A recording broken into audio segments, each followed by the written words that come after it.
గుడివాడలో పోలీసులు కఠిన చర్యలు చేపట్టారు.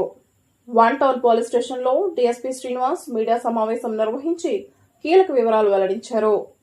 బాంబే కాలనీకి చెందిన గొల్లపల్లి పోతురాజును గత నేరాల నేపథ్యంలో ఏడాది పాటు బైండ్ ఓవర్ చేసి 2 లక్షల రూపాయల పూచీకత్తు అమలు చేసినట్లు తెలిపారు. అయితే బైండ్ ఓవర్ అమలులో ఉండగానే మరో కేసులో పాల్గొని నిబంధనలు ఉల్లంఘించినట్లు పోలీసులు గుర్తించారు. పూచీకత్తు చెల్లించకపోవడంతో నిందితుడిని అమలాపురం జైలుకు తరలించినట్లు డీఎస్పీ శ్రీనివాస్ వెల్లడించారు. ఈ కార్యక్రమంలో one town CI Kondapalli Srinivas తో పాటు పోలీస్ సిబ్బంది పాల్గొన్నారు. అందువల్ల ఏంటంటే ఇలాంటి వాళ్ళు ఎవరినో ఉపేక్షించడం.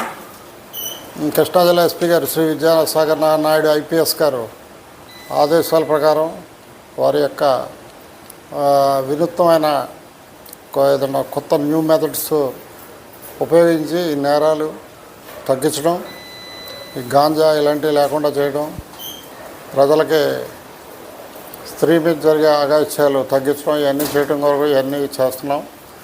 వీటి మీద ఏదైనా మీకు ఇన్ఫర్మేషన్ ఉన్నా మాకు ఎప్పుడు చెప్పినా మేము కూడా యాక్షన్ తీసుకుంటాం. గాంజా మీద వెరీ వెరీ సీరియస్గా ఉన్నామండి. ఇది ఎలాంటి అన్సోషల్ ఎలిమెంట్ ఉన్నా ఎవరిని ఉపేక్షించేది లేదు, ఎవరిని కూడా వదిలిపెట్టేది లేదు. లీగల్గా వాళ్ళ మీద కఠిన చర్యలు తీసుకోవడం జరుగుతుందండి. Thank you.